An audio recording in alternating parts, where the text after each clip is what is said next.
नमस्कार।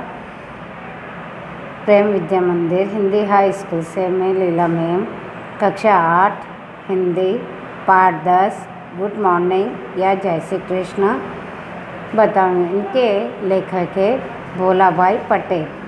इनका जन्म सन 1934 में और इनका निधन सन 2012 में हुआ। बहुभाषाविद, गुजराती निबंधकार, विवेचक, अनुवादक, प्रवास लेखक एवं विश्व साहित्य के गहन अध्येता तथा हिंदी के अध्यापक भोला भाई का जन्म गुजरात के सोजा यानी जिला गांधीनगर गांव में हुआ था। एसएससी परीक्षा प्रथम श्रेणी में उत्तीर्ण करके मानसा में शिक्षक बने। बनारस हिंदू विश्वविद्यालय से बीए उत्तीर्ण करने के पश्चात अहमदाबाद में हाई स्कूल में अध्यापन किया। एमए हिंदी संस्कृत की परीक्षा गुजरात यूनिवर्सिटी से प्रथम श्रेणी में उत्तीर्ण की। पहले एसवी आर्ट्स कॉलेज अहमदाबाद में और बाद में भाषा साहित्य भवन गुजरात यूनिवर्सिटी में हिंदी के अध्यापक बने। उन्होंने अंग्रेजी भाषा विज्ञान से भी एमए किया। हिंदी विभागाध्यक्ष प्रोफेसर पद से सेवानिवृत्त हुए। विदिशा, पूर्वोत्तर, कांचनजंगा, देवों की घाटी, देवात्मा, हिमालय उनके पुरस्कृत गुजराती निबंध संकलन एवं प्रवास वर्णन ग्रंथ है। विदिशा और देवों की घाटी हिंदी में अनुदित है। अज्ञेय एक अध्ययन भारतीय उपन्यास परंपरा और ग्राम केंद्रीय उपन्यास उनके प्रसिद्ध हिंदी समीक्षा ग्रंथ है। गुजराती में अनेक मूल्यवान समीक्षा ग्रंथ लिखे। उन्होंने हिंदी अंग्रेजी के अलावा बांग्ला, असमिया, उड़ीसा आदि भाषा में उत्तम अनुवाद किया है। साहित्य अकादमी के मानद फेलो रहे। भोला भाई को हिंदी गुजराती लेखन अनुवाद के लिए साहित्य अकादमी, दिल्ली उत्तर प्रदेश सरकार, केंद्रीय हिंदी निदेशालय तथा गुजराती हिंदी अकादमियों, गुजराती साहित्यिका परिषद द्वारा विभिन्न सम्मानों से अलंकृत किया गया। भारत के राष्ट्रपति ने उन्हें 2008 में पद्मश्री से सम्मानित किया। इस निबंध में लेखक ने सांस्कृतिक विविधता को पृथ्वी की विशिष्टता बताते हुए आशंका व्यक्त की है कि समूह माध्यमों द्वारा जो हो रहे पाश्चात्य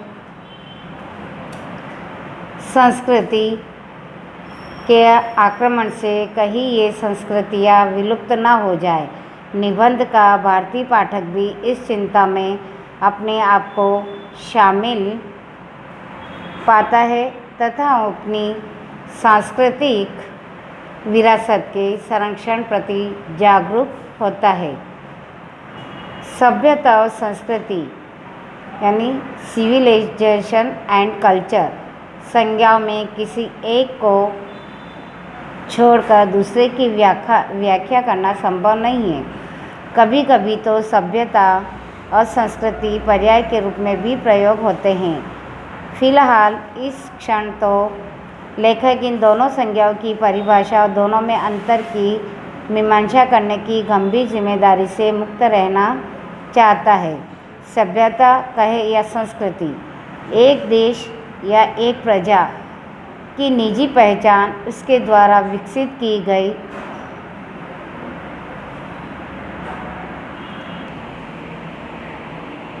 संस्कृति यानी कि उसकी अपनी एक विशिष्ट जीवन पद्धति, जीवन दर्शन द्वारा हो सकती है।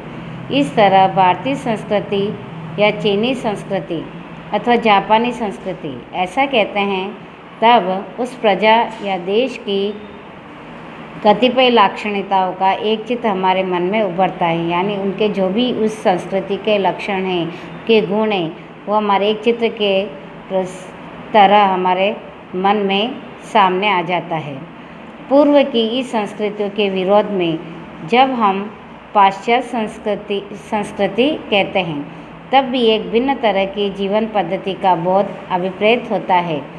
इन सारी संस्कृतियों के विरोध में जब हम कोई अलग से ही देखते हैं तो उसको हम पाश्चात्य संस्कृति कहते हैं, और ये हमारे मन में एक जीवन का लक्ष्य बन जाती है। परंतु ऐसा नहीं है कि ये सभी अलग अलग संस्कृतियों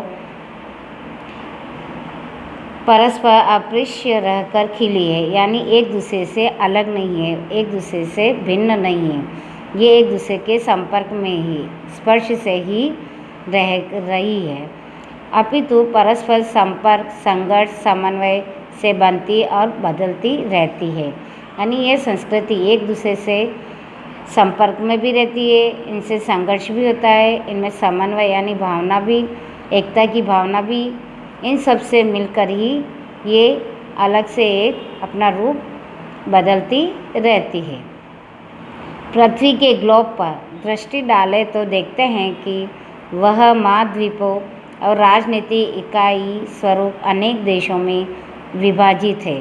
इन सभी असंख्य इकाइयों की अपनी अलग संस्कृति है, भाषा है, साहित्य है, धर्म है।